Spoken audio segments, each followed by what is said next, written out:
Great morning, holy brothers and sisters! It is the 14th of Av, and in the Kitzur Likutei Moharan, today's lesson will be called Crazy Cravings. To the degree that each person merits to have his plea of please forgive accepted on Yom Kippur, he does attain the holiness of Chanukah, which is associated with the Holy Temple. Now, the essence of holiness of the Holy Temple, which is elicited on Chanukah, consists in the attainment of the holy knowledge to know and to make known that God is the Lord, since when a person has knowledge, it is as if the Holy Temple were rebuilt in his days. Brachos 33a. Furthermore, it consists of abandoning one's sins and as a result of inculcating this knowledge into one's children and students for all generations, and of grasping the holy makifim, which are the main delight of the world to come. These makifim are drawn down through the kindling of the holy oil of the Chanukah lights, and by the kindling of this holy oil, a person also receives livelihood and sustenance drawn from the source of desire. Through this livelihood, it can then merit to be imbued with an enormous desire for God while he eats, whereby he will long and yearn for God with a deep and boundless desire. It is readily understood that it is impossible to experience a Chanukah like this except by drawing close to the true, compassionate Rav and leader. Fortunate is he who merits to find him. When we merit true teshuvah, we literally light up and can shine upon the world and receive more brilliantly the infinite illumination.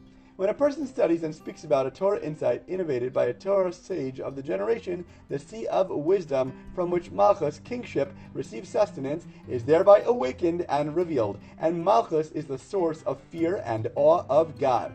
As a result, the fear of God possessed by the sage who innovated the Torah insight is also awakened, and it is this fear that allows his words to be heard and to endure for generations to come.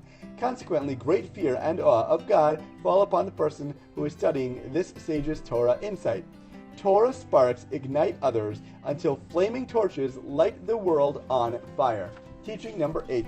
Tikchu tochacha, sound of the shofar. Psalms 81:4. Reproof. Although giving moral rebuke is a very great thing, and in fact every Jew is obligated to reprove his fellow Jew when he sees that he's not acting correctly, nevertheless, not every person is suited to give reproof.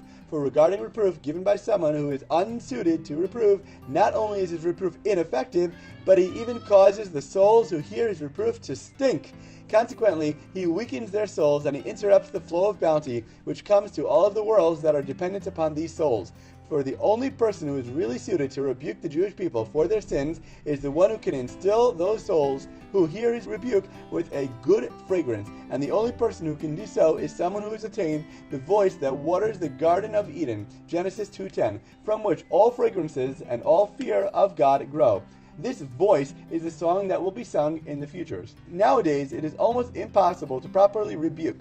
So, instead of worrying about others' ways, look to learn from everyone and everything around us to help better ourselves. Through the nourishment of the body, which is the craving for unnecessary food and drink, the nourishment of the soul is thereby weakened, and fear and awe of God is thereby marred.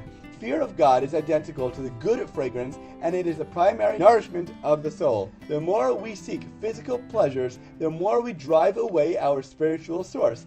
Our souls seek satisfaction through satiation of spirituality. Instead of crazy cravings, continually come closer to our Creator. As always, thank you so much for learning together. If you enjoyed this lesson, please remember to like, comment, share, and borrow. And please God, we'll learn again tomorrow.